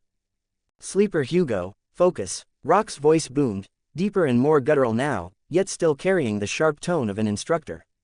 The command cut through the rising arrogance, bringing back his true self for now. Considering you're still a sleeper and I'm an awakened, I will hold back to avoid hurting you. Rock stated, falling into a low, balanced stance. Hugo's tentacled face twisted into what might have been a sneer. So be it, he growled, his voice a low, resonant threat that vibrated through the training hall. In the next moment, he moved. The sheer speed was disorienting for something his size, a blur of black armor and green flesh closing the distance in a heartbeat, brining a massive clenched fist down in a hammer blow meant to crush the werebear into the mat. Rock, while surprised by the ferocity and velocity of Hugo's assault, was still a veteran awakened, thus his instincts quickly overrode shock, sidestepping the blow with a grace that belied his form, the air whistling as Hugo's fist smashed into the reinforced floor with a sound like a crashing bell. The man-bear proceeded to do something utterly unprecedented. He shot upward in a terrifying speed, extending his clawed hands towards Hugo's startled face. But then, no impact came because Rock didn't attack his face. Instead he grabbed the mass of tentacles on his chin, putting them on his shoulders, and then he pulled downward, bringing Hugo's gigantic figure with him to the ground. Thud! Hugo's gigantic body slammed into the ground with a loud sound, chalking the ground beneath them. Sprawled on the ground, Hugo heard a strangely coherent bestial voice. Tisk, tisk, Rock chided, his bear-like face somehow managing to look unimpressed. And they call me a brute. Boy, do you know how to do anything besides punching like an idiot? He turned slightly, addressing the mesmerized, terrified class. All of you, Watch well. Just because an enemy is bigger doesn't mean it's unbeatable. Size without technique is just a bigger target. The other sleepers had completely stopped their own spars, their faces a mixture of awe and focus at the confrontation. Even Changing Star seemed strangely focused on the fight, as if assessing how fast it would take for her to kill the tentacled figure. Not realizing he was currently being killed in someone else's mind, Hugo gritted his teeth in frustration, the condescension of his flaw fueling his motivation. He rose, a low growl rumbling in his chest. The two titans began to circle each other, the air thick with tension as they waited for the other to make the first move. This time it was Rock who moved first. He dropped to all fours and charged, a surprising burst of speed that ate up the distance between them in an instant. His claws were raised, aimed to strike at Hugo's midsection. But once again the attack never came. It was a classical bait in the form of a feint. But Hugo was not in his right mind, so he simply braced himself for the impact, but it never came. Instead, Rock slid underneath his legs with shocking agility, twisting to grapple Hugo's massive legs from behind. Sadly for Rock, Hugo's current form was not just brute strength. The maximum reflexes attribute of the Chimera sui generis flared to life. His body reacted before his pride-clouded mind could. He managed to spin around in shocking speed, his own bulk becoming a weapon, and then he swatted the grappling werebear away with a powerful sweep of his arm. Awakened Rock was sent flying, a furry cannonball that impacted the specially reinforced wall with a resonant THWUMP. That shook the entire hall for a moment, but the wall held as it was designed to withstand far worse than a mere awakened rank strike. The instructor, however, landed in a heap, shaking his shaggy head. He slowly rose, a low annoyed grumble escaping his throat. As he muttered, "Monstrous bastard." The gap in raw power was clear. In their transformed states, they were both technically awakened, and Hugo's form was simply more powerful. Emboldened by the successful blow, he charged once again. This time deciding not to punch, instead using his greater reach and mass, he grabbed the werebear in a powerful clinch, lifting him from the ground, and preparing to slam him down with devastating force. Rock, instead of struggling against the impossible strength, did the one thing Hugo didn't expect. He bit down on the tentacled arm holding him. It wasn't a bite meant to maim. After all, Rock was still an instructor who knew how to measure his power, but the blow was still delivered with the shocking primal force of a bear, sending a sharp, immediate pain coursing through Hugo, pain that was utterly infuriating. As it wasn't a dignified, honorable wound, but instead it was a dirty, animalistic trick which he strangely felt annoyed about in his current form. Hugo let out a primal scream of rage and pain, his grip instinctively loosening. "You monger!" Before the curse could fully form, Rock was already moving. The moment his feet touched the ground, he dropped his center of gravity, wrapping his powerful arms around Hugo's leg, and then with a grunt of immense effort born from perfect leverage, he pulled with all his might. Hugo's colossal weight caught off balance by the sudden sharp pain, and the expertly applied force betrayed him. Thud! For the second time in the fight, the giant crashed to the mat, the impact juddering through the floor. He lay there for a moment, stunned more by the humiliation than the force of the impact. "Stay down for now, brat," Rock spoke sharply, standing over him with his chest heaving slightly. "Anger is a weapon, but you let it control you. You saw an opponent and thought, smash, not fight. A nightmare creature with half a brain would already be feasting on your soul if you tried this tactic in a real fight." Quote. The words cut through the arrogant haze, reaching the real Hugo buried beneath his flaws' influence, which made him feel a hot flush of shame, not the Titan's wounded pride but the boy's realization of his own incompetence. He had power, but he was fumbling with it like a child would do with a live grenade. He sighed, the sound a rush of air from a massive chest, and sat up, crossing his legs as best his form allowed, looking up at Rock's bestial form. Then with a certain idea ran through his mind mixed with a bit of greed. "I wonder if I can imprint him." The thought was a bizarre testament to the strange new rules governing his life. "Well, here goes nothing." He drew upon the instinctual knowledge granted by the nightmare spell and activated his innate ability, Essence Imprint. The Omnitrix symbol on his chest glowed with a soft yellow light, then a strange, translucent energy, invisible to all but him, washed over awakened Rock transformed figure. For a few moments, nothing happened. Then, a new voice, synthetic and distinct from the spell, spoke in his mind. "Unidentified DNA sample detected. Error. Mutation detected. DNA is too similar to the wielder's core genetic template. Essence imprint failed." Hugo sighed internally. Of course, he's still human at his core, just shaped differently, not a different race. It was a disappointment but at the same time a valuable discovery. I wonder if that rule applies to saints as well, or if their humanity has been so fundamentally altered by ascension that it would register as something new. He filed the question away for later and met Rock's amber gaze. So, Hugo said, his voice back to a more measured tone, besides my bad usage of my aspect, what exactly is it I'm lacking? Instead of answering his question, Rock began to shift back, his form shrinking back to its human, though still massively imposing, state. He looked up at the seated Titan, his expression professional. You have the physicality to overpower most things you'll meet as a sleeper, and your reflexes are also top tier, Rock began, crossing his arms. But you fight like a brawler in a bar, he said, pausing for a little as he scratched his hair. You need a weapon. Hugo's raised his non-existent eyebrows. A weapon? Absolutely. Hammering everything with your fists is a great way to break your hands, even with your durability. It's inefficient and leaves you open for attacks. More importantly, it forces you to get too close. So despite your speed, your attack movements are telegraphed and linear, which makes you subconsciously rely on overpowering, not outmaneuvering. If I were an awakened devil with hide like steel or a poison touch, you'd already be dead already right now. If you were a nightmare creature, I would have used soul essence to enhance my strikes, Hugo wanted to retort, but he held his tongue. The instructor's point was valid, raw power was obviously not enough. After a moment, Rock looked him up and down with an awkward glance. You're not going to revert back. I get acclimating to your transformation is important, but you're making your classmates nervous and quiet. Frankly, you're taking up a lot of space. Hugo felt a wave of embarrassment run over him. About that, he mumbled, leaning forward to keep his voice as low as possible. I can't revert back to my normal form until the timer ends. Rock's eyes widened slightly in understanding before quickly returning to normal. I see. That's a significant limitation. You need to be careful with. Transformations are powerful, yes, but the ability to release your form whenever is just as crucial. Being human is sometimes more beneficial than being a giant squid monster. No offense, I'm a bear myself, you know, so be careful when you decide to transform. The attempt at humor did little to soften the blow, but the wisdom behind the words struck home. This inability to control the duration was a shackle, especially considering there would also be a recharge timer after each transformation.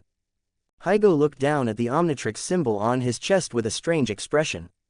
Maybe. He reached a massive finger and pressed the symbol. Nothing. He tried to focus, to will the transformation away as he had willed it into being.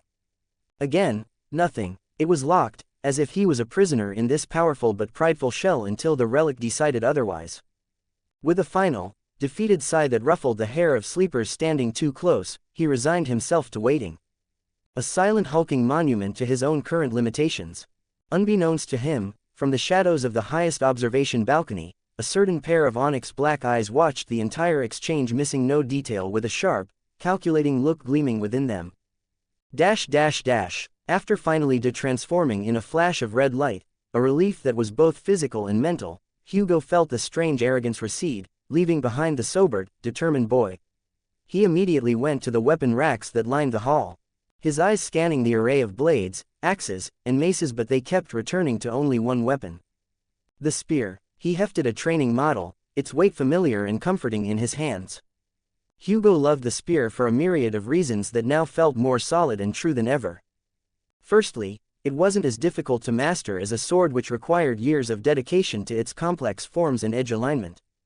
The spear's fundamentals, thrust, sweep, parry, were more straightforward, which was a crucial factor given his 3-week deadline. Secondly, and most importantly, it had an extremely long reach. In his Vilgax form, his arms were long and big, but a spear would extend his thread radius exponentially, meaning he could keep a faster, more agile opponents at bay, controlling the space around him. It was the weapon of a tactician, not just a brawler, which was exactly what Hugo was trying to achieve. And finally, it possessed an incredibly versatile moveset, as it wasn't just a pointy stick. He could thrust for lethal precise strikes, use the butt of the spear for close-range strikes and sweeps, and even use the shaft to block and parry incoming attacks. It was a complete system unto itself. Plus, he couldn't deny it. There was just something insanely cool about a warrior wielding a spear. It spoke of discipline, grace and lethal efficiency, a stark contrast to the wild fury of his transformed state. And so, For the remaining hour and a half of the class, Hugo practiced. He drilled the basic thrusts, the footwork, the sweeps, over and over until his muscles burned and the sub-instructors' shouts of, "Pivot your back foot," and "Don't overextend," became a mantra in his head. It was grueling and repetitive yet utterly essential for his nascent skill to grow. After the combat class ended, the paragon of purity walked through the academy's sprawling corridors completely exhausted. Yet the weight of his situation felt heavier than any training spear as he was mentally cataloging his overwhelming to-do list. Let's see, I need to develop a proper fighting style for both my human and transformed self in 3 weeks. I need to acquire a memory weapon. And I also need to learn the basics of runic sorcery using my Galvan transformation. His shoulders slumped slightly as the feeling of overwhelmance enveloped him in a tight grasp. His original meticulously planned training schedule was in tatters as reality was far more demanding than his theoretical plans had accounted for. He reached the door to his next class, which named Runic Sorcery and Language class. Taking a deep breath to center himself, he pushed the door open. "Focus," he mumbled to himself.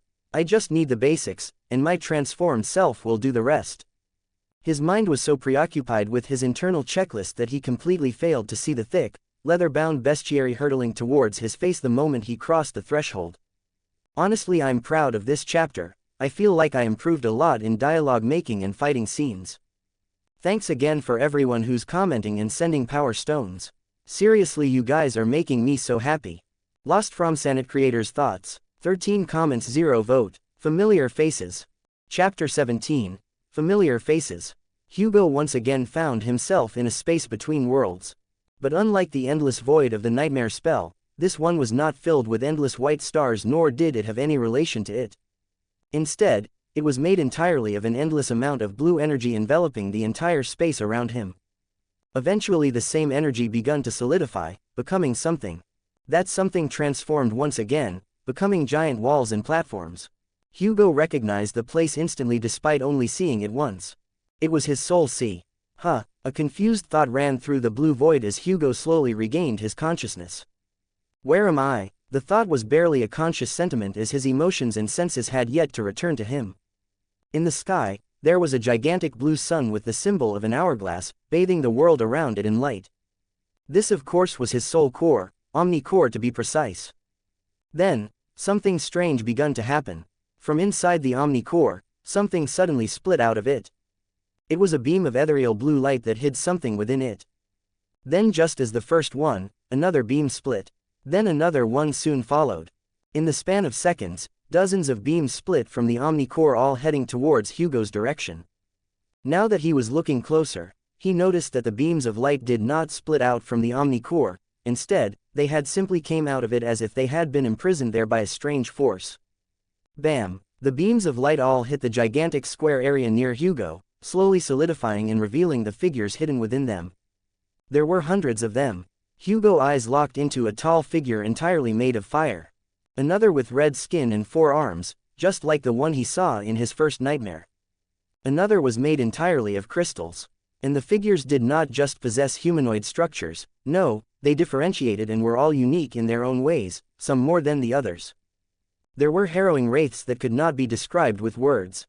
There were these that took the shape of animals, most noticeably of these was an orange dog with no eyes and a strange humanoid tiger. The most terrifying of these creatures, however, were undoubtedly the giants. Among said giant, there was one that dwarfed the rest easily. It was a gigantic figure of white and red towering over all of the other creatures, possessing a nearly mechanical biology with a sharp red horn extending from his forehead. Just looking at creature, Hugo felt like an ant with no significance waiting to be crushed by the titan. More beams of light came, revealing more and more strange creatures that defied all logic, even the dream realm's logic. Creatures made of pure sound, others of stone, others of strange liquid, and some even made from pure light. Just witnessing these beings, Hugo felt like he was about to go insane simply from being in their presence. It was as if the mere sight of them was not something a mortal like him was ever supposed to see. But that mind-shattering feeling never came. In fact, Hugo was not afraid. Despite being in front of hundreds of harrowing beings, he was not scared in the slightest. Because he knew, somehow, that each of these creatures would not harm him. In fact, they could not even be called creatures. They were him. All of these creatures were him. He did not know how, but he knew they were. And currently, they were all whispering something. As if trying to tell him something. As if Hugo himself was trying to tell himself a very important thing. But no matter how much they whispered, no matter how much they shouted, Hugo could not hear. He was deaf. No, that, he simply did not possess a body right now. He was a mass of blue energy that was only an observer. Suddenly, just as they began, the creatures all stopped shouting in unison. Not because they were tired. Nor was it because they knew he couldn't hear them. No, they stopped speaking because of something. A large group of creatures moved to the side, all opening path as if they shared a single mind. What stood on the other side shook Hugo to the core, despite currently not having one. It was a figure of moderate height. The figure, however, was not like the rest of the creatures. He was not made out of energy, he was not made of stone, metal, skin, or anything else. He also was not a wraith. Instead, he was made of everything and nothing at once, creating an impossible contradiction that drove Hugo to the brink of tears.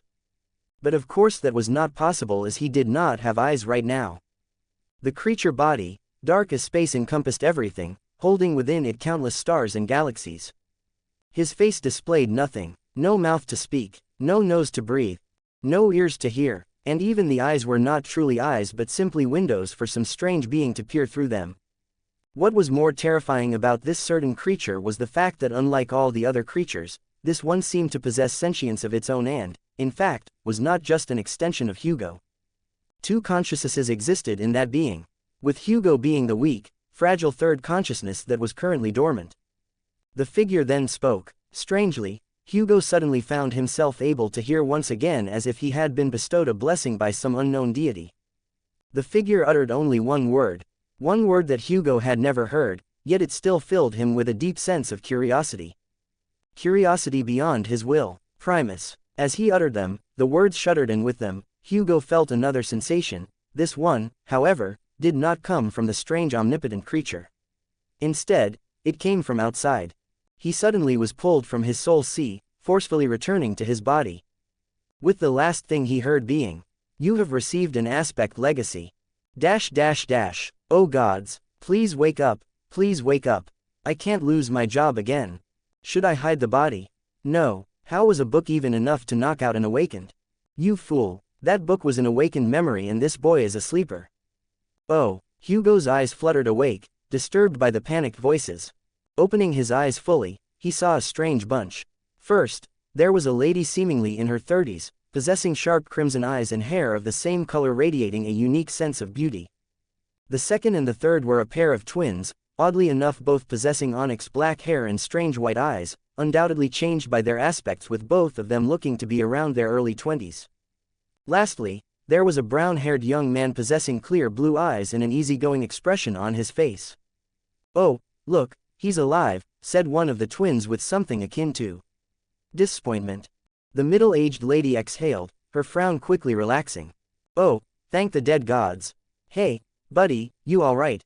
spoke the brown-haired boy with a smile. But Hugo was currently frozen, not from what was happening before him but because of what he had just seen. He had seen something utterly miraculous. Something no other human in the current era had ever seen. A divine being. Hugo had no way to confirm it, but he knew. Because while that creature possessed more than a single consciousness, it was still a part of Hugo. And Hugo felt it. Divinity. True divinity. The one the dead 6 gods possessed. But how was that possible? The gods were long dead. And no divine rank human or noble creature existed in the dream realm anymore. They too were all dead. Then Red Lady snapped her fingers near his face, making him regain his attention. Unknown to Hugo, he was looking at the 4 people with a petrified expression. "Are you all right? You look like you just died. Surely the book couldn't have been that bad," said the brown-haired boy, making him receive a sharp glance from the middle-aged lady. "I think I just saw God," Hugo muttered, not knowing why he even said it. The 4 people looked at him strangely, as if he had just grown a second head, which he could probably do with the right imprint. Then one of the twins spoke in a bored tone.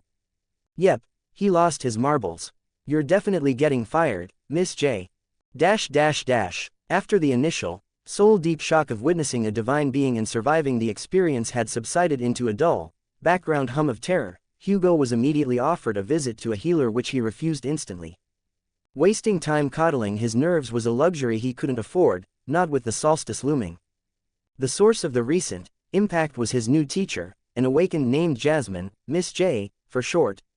She taught runic sorcery and, in a fit of frustration over her students' apparent lack of comprehension, had hurled an awakened memory in the shape of textbook at the door just as Hugo opened it. Smack. A direct hit. It was making him wonder if he had somehow developed a personal magnetism for projectiles whenever he opened a door. If he had a nickel for every time it had happened, he'd have 2 nickels. Which wasn't a lot, but it was why strange that it had happened twice. Again, Miss J said, her voice strained with a mixture of professional guilt and lingering irritation. I am terribly sorry for throwing a book at your face. The twin, the one with glasses, who hadn't looked up from her notes through the whole commotion, spoke without inflection. An awakened memory, propelled by the enhanced throwing strength of an awakened, to be precise. Ahem, Miss J coughed, a sharp, loud sound that brooked no further commentary. She then turned her full attention back to Hugo, her keen eyes studying him. So, you are Sleeper Hugo, the one with the true name. She tilted her head. Might I ask what brings such a figure to my humble class this close to the solstice? Hugo ran a hand through his disheveled hair. The fact that his true name was already this known about was a bit unsettling even if it was expected. I was hoping to learn the basics of runic sorcery, he explained, keeping his tone neutral. My aspect has certain versatile properties, you see. He left it deliberately vague for no specific reason then caution. The other 3 students in the cavernously empty room, the brown-haired young man and the twin girls, leaned in with undisguised interest. A sleeper with a name was an anomaly after all, a walking piece of high-stakes gossip. Miss J's expression softened for a fraction of a second. A good cause. I knew someone with a sorcery-leaning aspect would find their way here eventually. The brown-haired man placed a hand over his heart in mock offense. Oh, Miss J, are we nothing to you? So easily replaced. How tragic. We are but fading echoes after all, the twins intoned in unison, their voices flat. Miss J rolled her eyes so hard it seemed painful. Don't you 3 start. You're already awakened while Hugo here is still a sleeper, and he has to face winter solstice in, her voice faltered, a dangerously short amount of time, hanging heavily in the air as most if not all sleepers considered the winter solstice to be a sensitive subject. Hugo cut through the sudden tension with a blunt, straightforward question. If I may ask, is this the entire class? And why are there awakened here? I thought this was only for sleepers. A sigh of dejection escaped Miss J's mouth. This is it. Runic sorcery isn't a popular elective just like wildness survival. Most sleepers are focused on more immediately violent applications of their power, so it's rare to find someone with the affinity or the patience for this art despite how useful it is. She gestured at the vast, echoing emptiness of the lecture hall. As for your second question, the Awakened Academy doesn't cease to function once its students awaken. Where do you think those who don't get scooped up by the great clans go to continue their training? The name is rather literal. I hadn't considered that, Hugo admitted, feeling a flush of embarrassment. It was obvious in hindsight, but he had strangely missed this fact. Miss J studied him for a long, silent moment, her beautiful face a mask of neutral assessment. Well, you're out of luck today. We're finishing early due to certain circumstances. She shot a venomous look at the 3 other students, who immediately shivered. Please return tomorrow. She slung a bag over her shoulder and then pointed a commanding finger at the trio. You 3, introduce yourselves to the kid. She paused at the door before adding, properly. And with that, she strode out, muttering under her breath about a certain job offer from the Valor clan she should never have refused. The moment the door clicked shut, the brown-haired man bounded over to Hugo, his smile so brilliant it was practically glowing. Hey there, don't let her intensity scare you off. She's just passionately disappointed in us. I'm Nero, a pleasure to meet the Academy's newest celebrity. He thrust out a hand. Hugo shook it, offering a slight, wary smile in return. Please call me Hugo. The twins, in contrast, gave a synchronized, dismissive wave without bothering to make eye contact. Nero's smile became slightly strained at the edges. And these 2 are Moon and Luna. They're not big on social graces, but they're good people once you pierce the enigmatic exterior. No, we're not, the first twin stated, flipping him off. Being good people, is statistically disadvantageous for survival, the other added, finally looking up from her notes. Hugo's gaze lingered on them, a certain memory resurfacing in his mind. Did your parents, by any chance, possess a particularly poetic soul? The twins exchanged a glance, their identical faces registering identical confusion. We've got another weirdo. Fantastic, the first said, her tone dripping with disdain. Nutjob, is the more common terminology, but you do you, the second concluded, gathering her things. Then they moved towards the door in perfect unison, which was more than a little unsettling. Nero's cheerful facade finally cracked, a look of profound exhaustion flashing across his face before he plastered the smile back on in an attempt to cheer Hugo on. Ah, well, sorry about them, little buddy. I've got to run too. See you around. And remember, train hard. But I'm sure I don't need to tell you twice. He gave an exaggerated wink, grabbed his backpack, and hurried after the twins. Hugo was left standing alone in the vast, silent room. And I thought I was the odd one, he murmured to the empty air, concluding that awakens, as a rule, seemed to be varying degrees of insane. Sometime later, Hugo was back in the sterile silence of his dorm room, having retreated there after the bizarre encounter. His mind still was a tangled web, trying to pick apart the events of the vision. Dream felt too weak a word for what he had experienced. Were those creatures transformations? He muttered inwardly. The Omnitrix was a relic of change, designed to give its wielder the ability to become any form, so it made a terrible kind of sense that it would come preloaded with templates, but that directly contradicted his innate ability, essence imprint, which was supposed to allow him to acquire new forms through imprinting them on his soul. Aren't I thinking about this too linearly?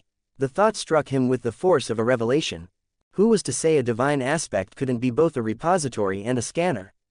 That it couldn't hold ancient, preordained templates and possess the capacity to imprint new ones? He was merely a dormant human right now, so trying to comprehend the true scale of a divine aspect he had just unsealed 2 days ago was not a very bright idea. But still, one certain idea refused to leave Hugo's mind. But that would mean, one day I could transform into that. A cold shiver ran through his spine. The memory of the omnipotent entity, the dark deity that held swirling galaxies within the confines of its being, was still fresh in his mind, no doubt thanks to extraordinary memory attribute. To wield even a fraction of that harrowing power would be enough to scour nightmare creatures from the face of the earth and possibly even purge the endless dream realm itself. The implication was a heady, terrifying cocktail of ambition and dread. He longed for that power with every fiber of his being, yet a deep, instinctual part of him recoiled at the thought. No mortal was meant to hold such a power that no doubt rivaled the gods themselves. And more importantly, what exactly did the divine being say? The thing that every other creature was trying to say but couldn't. Page, Primus, he muttered the words, feeling heavy on his tongue. What was Primus, or is, who, the appropriate term? Hugo did not know, yet he felt that the word was an important part of his future. Something that would undoubtedly be related to the Omnitrix and the secrets it held. Shaking his head to clear off the cosmic dread, he decided to focus on the things within his scope of comprehension. He pulled up his runes, seeking the cold comfort of defined statistics. Name, Hugo. True name, Paragon of Purity. Rank, Dreamer. Omnicore, Dormant. Soul Fragments, 0.001. Aspect, Omnitrix. Aspect rank, Divine. Innate ability, Essence imprint. Ability description, no creature is an alien to your existence. You possess the ability to imprint the fundamental essence of any being onto your soul, storing its template within the relic. First imprint, Chimera sui generis. Second imprint, Galvan.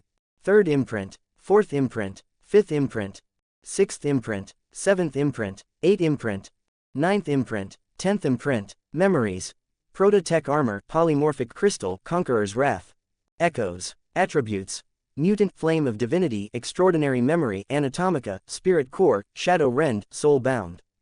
No new imprints had been added, which was a Hugo disappointment given the vast bestiary he had witnessed in his vision. But then his eyes caught a new set of runes, one that hadn't been there before. Aspect legacy, the last testament. Hee cliffhanger go burr. Decided to make a gift for you guys, a long chapter, 3K words. I thought it would be better than splitting it in 2 chapters, so I hope you enjoyed. lostfromsanit creators' thoughts. 8 comments 0 vote. Testament. Note. Changed aspect legacy name from Memories of the Past to Last Testament because it sounded better. Chapter 18. Testament. For a full suspended minute, Hugo's eyes remained locked on the runes as he read them over and over, his mind struggling to process their existence, half expecting them to dissolve into nothingness like a cruel mirage. An aspect legacy. It was an extraordinary thing to have. Even possessing a divine aspect did not guarantee such a thing. Not that Hugo knew many things about divine aspect wieldies, but to have an aspect legacy was a rarity so profound that those who bore them became the founders of legacy clans, with most of them being of the transcendent rank, their names forever etched into history. And here he was, a sleeper with one burning in his soul. The sheer, impossible weight of it left him genuinely bewildered, the air in his room suddenly feeling thin and significant. Finally, he forced his mind to focus and read the runes. Aspect Legacy. The Last Testament. Aspect Legacy description. I, the first thinker, have foreseen the end and could not stop it. And so, I leave this record. Let this stand as my testament against the vile strings of fate and the one who weaved them. Within this record lies the proof of our world and the hope for what may one day be again. You who are reading this is the testament of our existence. So I beg of you, whoever you are, do not fail us. First playlist. Locked. Second playlist. Locked. Third playlist. Locked. Fourth playlist. Locked. Fifth playlist. Locked. Sixth playlist. Locked. Seventh playlist. Locked. Hugo let out a slow, shaky breath. He didn't even know what to be surprised about anymore. The shocks were piling up, one after another, with each one being more monumental than the last. The first thing that truly struck him, beyond the message itself, was the medium used in writing it. These runes were wrong. They weren't the familiar, imposing golden script of the nightmare spell. This text was woven from a shimmering, celestial blue light, the exact same hue as the core of the Omnitrix on his wrist. The realization hit him with the force of a physical blow. These runes were crafted from Omni energy. They were a part of his aspect, an internal system manifesting, completely separate from the spell's authority. The knowledge felt, implanted, as if the Omnitrix itself had forced the understanding into his mind the moment he saw it. It was a fundamental truth he accepted instantly, feeling as if these runes were meant for him and him alone. But that revelation was swiftly overshadowed by the content of the message, making Hugo's head spin with dozens of unanswered questions. Just who exactly were you, first thinker Azimuth? He had known Azimuth was a figure of immense importance from his first nightmare, an entity conspicuously absent for reasons the trial never explained. He had assumed it was because the spell, not being an executioner, would not replicate a being of such magnitude for a mere sleeper's trial. That had seemed logical then, and in a sense it still is. But Hugo was not sure anymore. He was not sure of a lot of things after each revelation he received. He slowly pieced together the fragments he knew, replaying everything he knew from the nightmare and the spell's description. Azimuth was Albedo's and Vilgax's mentor, making connected to the two most important figures within his first nightmare. He was also the creator of the Omnitrix, the first divine relic forged by mortal hands, which meant he wasn't a god, or at least, not one the nightmare spell recognized, and most crucially, he had foreseen the end. The true end that destroyed all uncorrupted life from the dream realm. And he could not stop it. The implications settled over Hugo like a shroud, a profound and strange sadness seeping into him. He was staring at the last will and testament of an entire age, an entire world. He imagined them not as gods or monsters, but as people. Beings who lived, built, loved, and feared their vibrant world, which was now reduced to a death zone infested with abominations, and people themselves became said abominations. Their lives were destroyed by something, a force so absolute it had consumed even the gods, not even leaving behind any corpses. This created a terrifying contradiction that made Hugo's blood run cold. But that doesn't make any sense. There was that transformation within the Omnitrix. He remembered the entity he had witnessed during the strange dream-like vision. The dark, galaxy-spanning deity whose very presence had threatened to unmake his sanity. Why couldn't Azimuth use that? He was the creator of the Omnitrix after all, so surely he had access to its full power. Hugo's mind raced, desperately searching for a loophole, for another explanation, anything but the obvious, chilling truth that was staring him in the face. The god within the Omnitrix had not been enough to stop the end. The true gods themselves were not enough and fell as well. Just what kind of cataclysm could do that? He thought, a spike of frustrated anger piercing his awe. How did the gods die? And how could a genius who built a divine relic just accept the end of everything?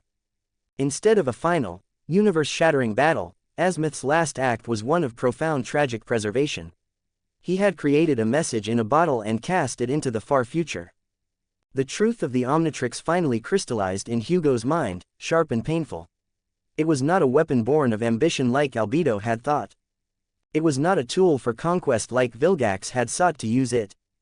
Instead it was a record.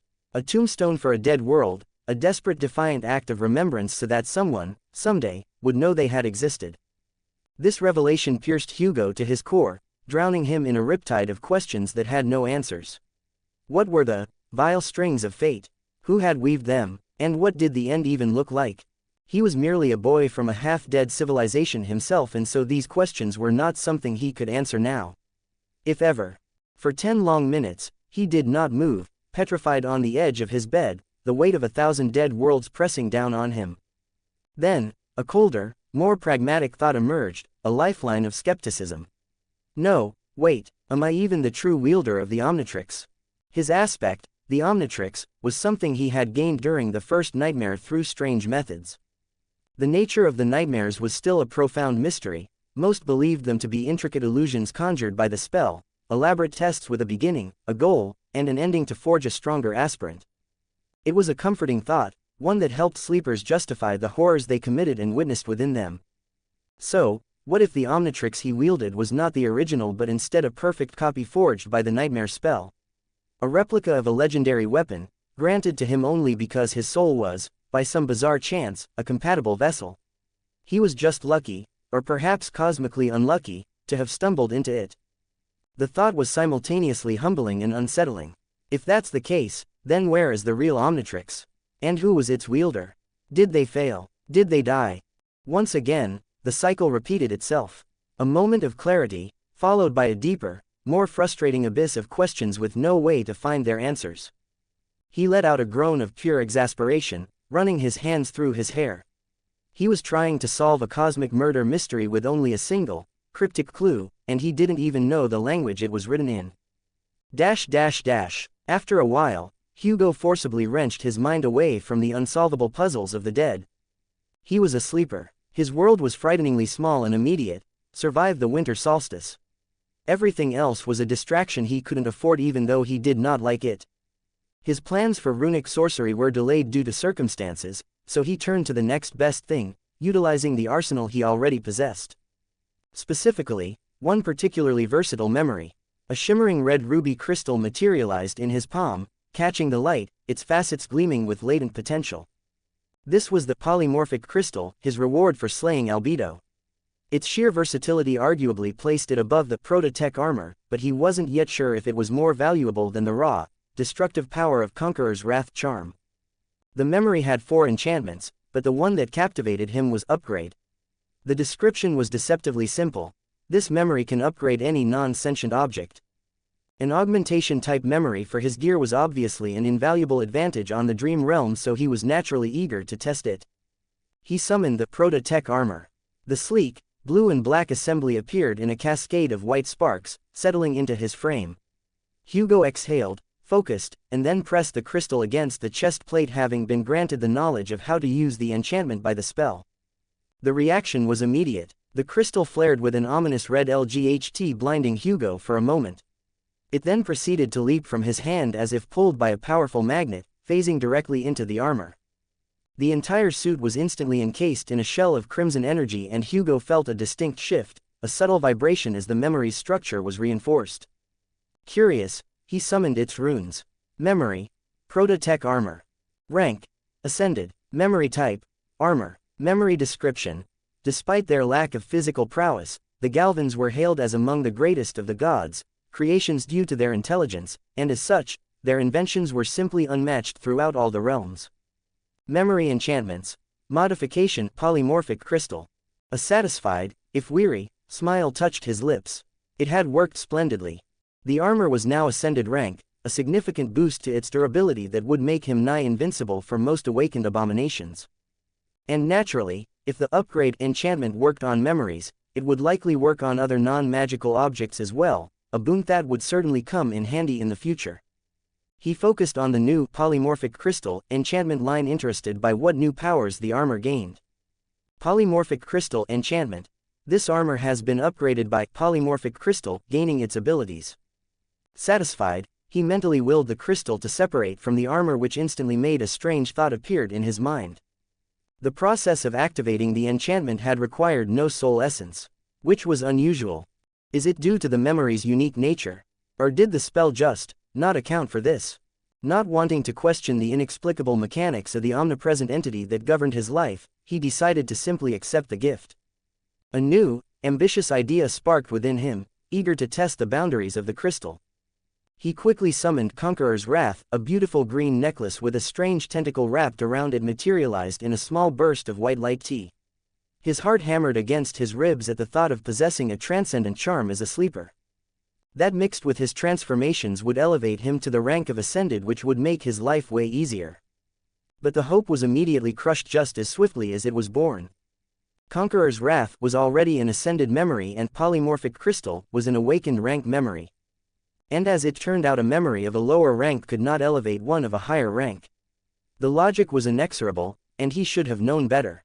This also dashed any fleeting fantasy of using the crystal on the Omnitrix itself. The relic, while bound to his rank, was still divine in its origin. And you couldn't upgrade a star with a matchstick.